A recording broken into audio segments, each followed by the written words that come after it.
Assalamualaikum dan kembali lagi mendengarkan kisah-kisah seram di channel Seram Santai bersama dengan Syafa. Okey, untuk episod kali ni, Syafa nak kongsikan tentang pengalaman individu yang sesat di dalam hutan, dan ada juga di antara individu ni tanpa sengaja telah sampai ke perkampungan orang Bunian di lokasi mereka sesat. Dan sebelum tu, kalau anda mungkin baru pertama kali mendengarkan kisah seram dekat channel Seram Santai ni, pastikan anda menekan butang subscribe agar anda tidak terlepas untuk mendengarkan kisah-kisah seram yang Syafa bakal upload daripada masa ke semasa, dan juga butang loceng kat sebelah dia tu. Okey, untuk sebelum Syafa nak mulakan kisah seram yang Syafa nak ceritakan kepada anda tentang kisah orang hilang ni, ada dua kisah ni Syafa ambil daripada dua negara, daripada negara kita dan juga Indonesia, di mana di Indonesia juga terdapat beberapa lokasi yang dikaitkan dengan penempatan orang Bunian. Okey, untuk kisah yang pertama ini, kisah seorang pendaki gunung di Indonesia tetapi berbangsa Jepun. Dia ni mungkin sebelum ni dia dah pernah pergi secara berkumpulan dekat lokasi ataupun di gunung yang dia nak daki ni. Jadi untuk kali yang kedua ni dia nak daki secara solo lah. Mungkin dia dah faham secara selok belok laluan yang nak lalu tu kan. Tapi malangnya pada sampai di pertengahan pendakian dia ni, dia dah sesat. Dia sesat sebab ada dua laluan, tapi dia tak memilih laluan yang digunakan oleh pendaki, tetapi dia pilih laluan yang bukan menjadi laluan pendaki. Jadi menyebabkan dia ni pendaki daripada negara Jepun ni pun sesat. Bila dia sesat, dia bawa makanan pun terhad. Jadi dia macam dah kehabisan makanan, dah beberapa jam di jalan, dah lama dah di jalan. Jadi kehilangan dia ni disedari sebab kalau nak naik ke gunung, dia perlu melaporkan terlebih dahulu lah kepada pihak berkuasa. Jadi dah sampai waktu dia turun tu, dia tak turun. Jadi pihak berkuasa pun melancarkan pencarian lah untuk cari misi mencari dan juga menyelamatkan pendaki Jepun ni.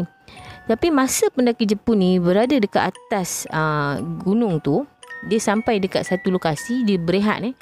Bila dia berehat, dia dengar ada suara suara orang ramai macam dekat pasar tu. Jadi dia pergilah ke arah suara tersebut, dan memang betul lah ada pasar dekat situ. Jadi dia nak beli makanan lah sebab dia dah lapar.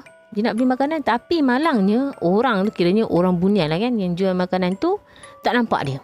Dia cuba lambai-lambai, tak nampak kan. Lepas tu, lepas lama sangat dia panggil orang tu macam mak tak layan dia pun macam biarlah, dia duduklah dekat dengan sungai yang tak jauh daripada lokasi pasar tersebut lah, ataupun lokasi kampung orang Bunian tu. Selepas daripada itu, malamnya dia nampak kawasan perkampungan tu meriah. Ada pesta dekat kawasan tersebut, dan keesokan harinya pasukan penyelamat ni pun berjaya menjumpai dia yang berada dah tak larat, dah kehilangan tenaga di tepi sungai. Dan bila dia cerita dekat pasukan ataupun anggota penyelamat tu, jadi anggota penyelamat tu memang dah faham sangatlah kawasan tersebut adalah kawasan penempatan orang Bunian. Nasib lah orang cakap tak jadi apa-apa dekat dia dan dia pun selamatlah untuk kembali balik. Dia tak duduk terus dekat kawasan ataupun dekat kampung Bunian tu.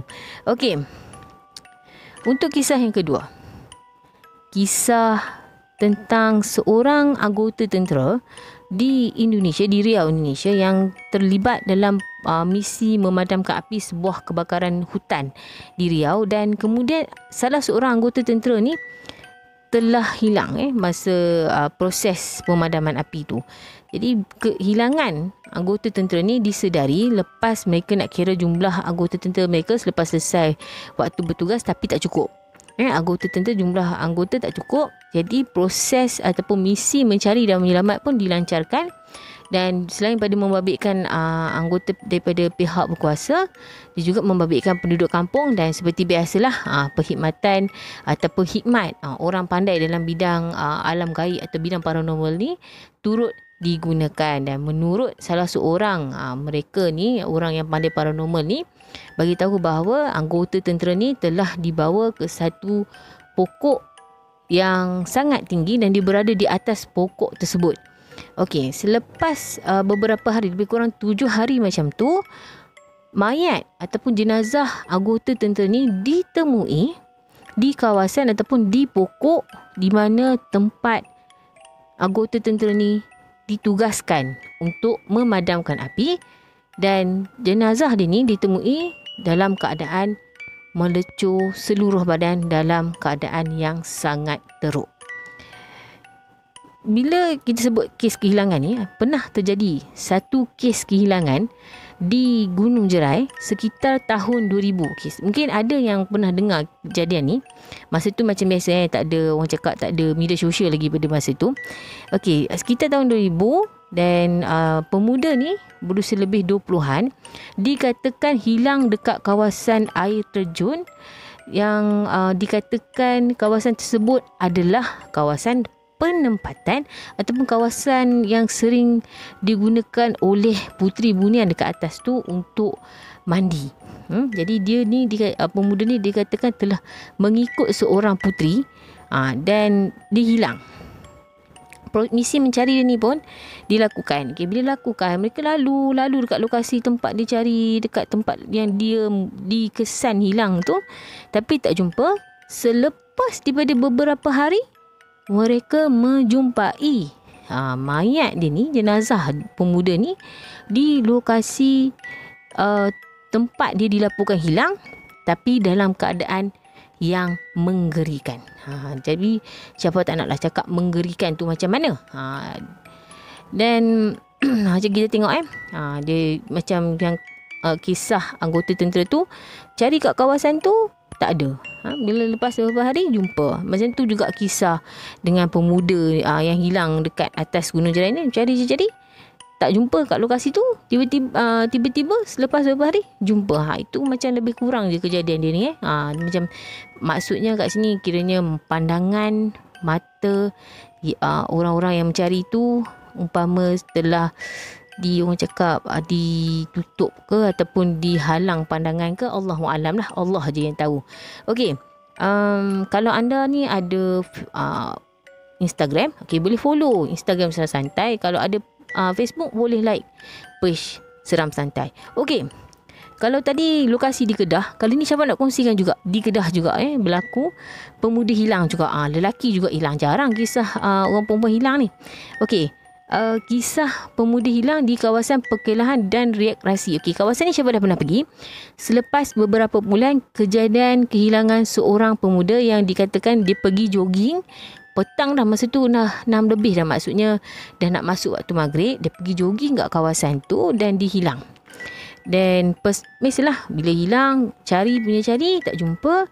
Sampaikan mak dia ni waris kepada pemuda yang hilang ni, bagi tahu bahawa kalau bukti kalau anak dia ni dah meninggal, dia jumpa sebelah telinga pun dah tak apa dah. Janji dia tahu yang anak dia dah tak ada dekat dunia ni.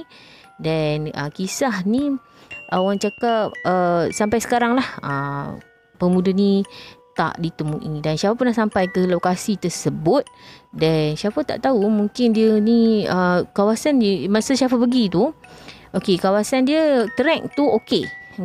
Bila dah sampai dekat hujung kawasan hutan, dan kawasan tu dia macam ada turun sikit, dan bila turun ke bawah tu dia ada satu kawasan air terjun air terjun yang sangat cantik, dan trek dia bila sampai dekat kawasan yang dah sampai ke hujung tu, mungkin orang cakap kawasan hujung tu orang jarang pergi kan, orang tak pergi.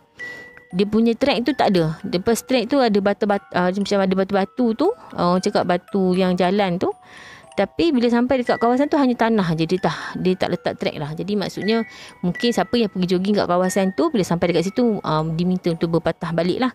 Okey, kalau kita kat Malaysia ni, dekat Indonesia, kalau hilang mesti kita cakap dikaitkan dengan bunian colek, jin dalam hutan colek. Okey, kalau ada satu kisah berlaku di luar negara, kehilangan seorang wanita berusia lebih kurang 40-an macam tu, yang bernama Emily. Okey, sekitar tahun 1958. Okey, Emily ni dia dengan kawan-kawan dia masuk hutan, biasalah kan, nak pergi buat camping.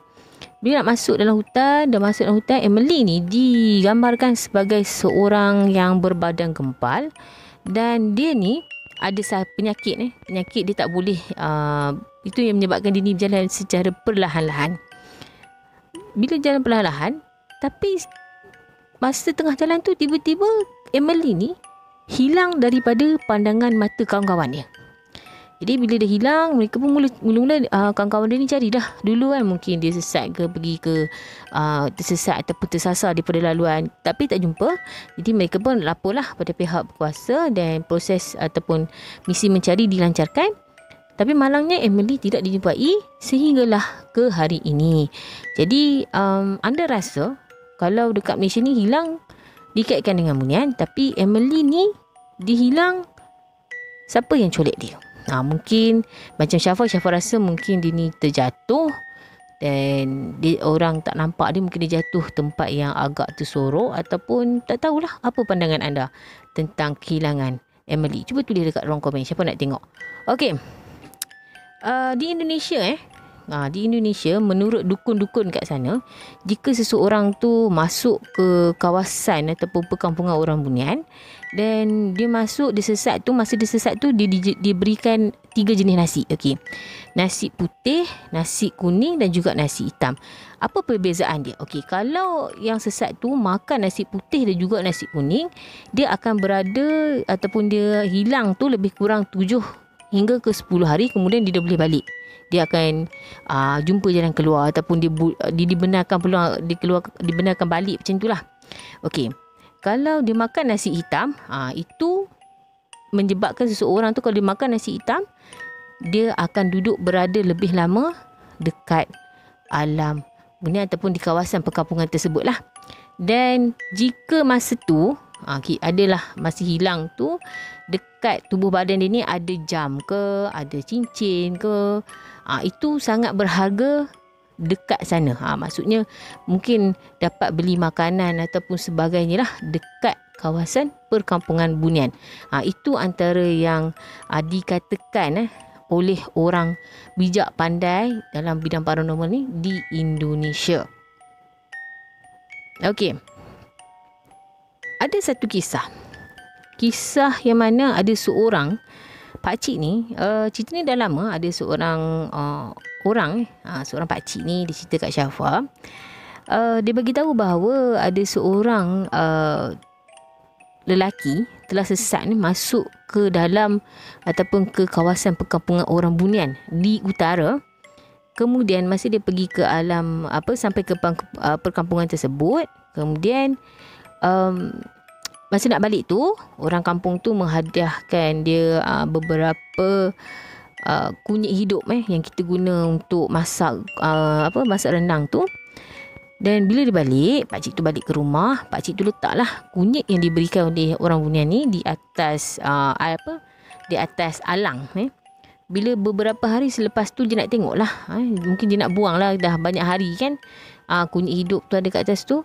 Bila dia tengok kunyit hidup yang diletak dekat atas palang tu, atas alang tu, dah bertukar menjadi ketulan emas. Dan ada satu kawasan di Indonesia dikenali sebagai Padang Ketapang 12. Okey, Padang Ketapang 12 ni kalau orang-orang kat sana cakap, kalau orang yang hati dia bersih, yang mungkin hijab mata dia terbuka, dia boleh nampak bahawa Padang Ketapang 12 ni mempunyai satu kawasan penempatan makhluk gaib yang mana ada bangunan-bangunan yang sangat tinggi. Padahal kawasan tu adalah sebuah kawasan yang lapang. Tapi kalau jenis yang hati bersih, mungkin hijab mata dia yang terbuka, dia boleh nampak ada bangunan tinggi dekat situ. Dan jika pergi dekat situ, ada orang berikan kunyit hidup, sama macam kisah pakcik tadi tu, kunyit hidup. Kemudian dikatakan kalau pergi kawasan tu boleh jadi orang kaya, sebab bila ada orang kat situ bagi kunyit hidup, dan kunyit hidup tu bertukar menjadi emas, macam kisah pakcik tadi. Ada persamaan kan di antara bumi Indonesia dan juga Malaysia. Dan apa yang Syafa nak tegaskan di sini ialah, jadikan apa yang Syafa cerita ni sebagai tambah pengetahuan anda. Bukan Syafa nak suruh anda taksub, sebab ada yang satu komen, salah satu episod itu episod masuk ke alam bunian bersama dengan orang bunian, dan episod penempatan bunian, dan Syafa menerima satu komen, yang mana komen ni dia cakap dia tak percaya kalau YouTubers ceritakan kisah seram berkaitan dengan bunian ni. Dia hanya percaya kalau orang yang masuk ke dalam alam bunian tu ceritakan sendiri pengalaman mereka, dan dia minta Syafa untuk kenalkan salah seorang mereka yang nampak bunian tu di dalam kisah ataupun dalam episod masuk ke alam bunian bersama orang bunian tu kepada dia. Ya Allah, ya Tuhanku. Syafa rasa macam rasa sabar dia lah kan. Ini antara mereka yang siapa tak tahu. Tak tahu kenapa dia cakap macam tu. Ada yang cakap kisah bunian ni merapu. Ada yang cakap kisah Syafa ni bohong. Terpulang kepada anda. Syafa tak minta anda untuk percaya, tetapi yang perlu anda percayalah alam gaib tu, makhluk gaib tu memang wujud. Okey? Untuk apa yang Syafa cerita ni terpulang kepada anda. Anda yang nilaikan sendiri. Okey. Setakat ini sahaja kisah seram ataupun kisah orang bunian yang Syafa nak kongsikan dengan anda. Semoga kalau ada yang kekurangan tu, sesungguhnya yang kurang, yang buruk, yang jelek tu datangnya daripada Syafa, dan yang baik dan yang sempurna itu datangnya daripada Allah.